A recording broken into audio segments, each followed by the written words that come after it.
வணக்கம், welcome to TNPSC smart ways.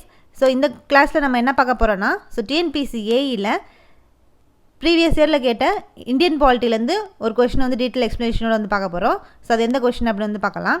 அரசியலமைப்பின் கருத்தாக்கம் முதலில் தோன்றிய நாடு.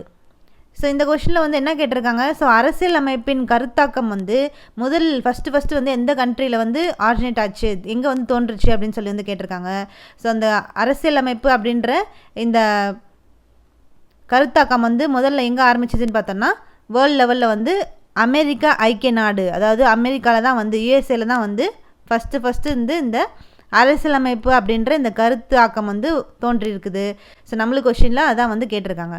ஸோ அதை பற்றி என்ன சொல்கிறாங்கன்னா, இந்த அரசியலமைப்பு என்ற கொள்கை முதலில் அமெரிக்க ஐக்கிய நாடுகளில் யூஎஸ்ஏ தோன்றியது அப்படின்னு சொல்லியிருக்காங்க. ஸோ அரசியலமைப்பு முதல்ல அதோட கொள்கை எங்கே தோன்றியிருக்குன்னு பார்த்தோன்னா அமெரிக்காவில் தான் தோன்றியிருக்குது. ஸோ அதுதான் நம்மளுக்கு கொஷினில் கேட்டிருக்காங்க.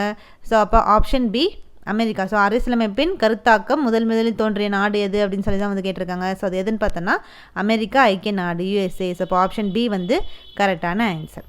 ஸோ அப்போ இன்னைக்கு கிளாஸில் நம்ம இந்த டிஎன்பிசியில் ப்ரீவியஸ் இயரில் கேட்ட இந்தியன் பாலிட்டிலேருந்து ஒரு கொஷின் டீட்டெயில் எக்ஸ்ப்ளனேஷனோட பார்த்துருக்கோம். ஸோ நெக்ஸ்ட் கிளாஸில் அடுத்த கொஷினோட உங்களை பார்க்கலாம். தேங்க்யூ.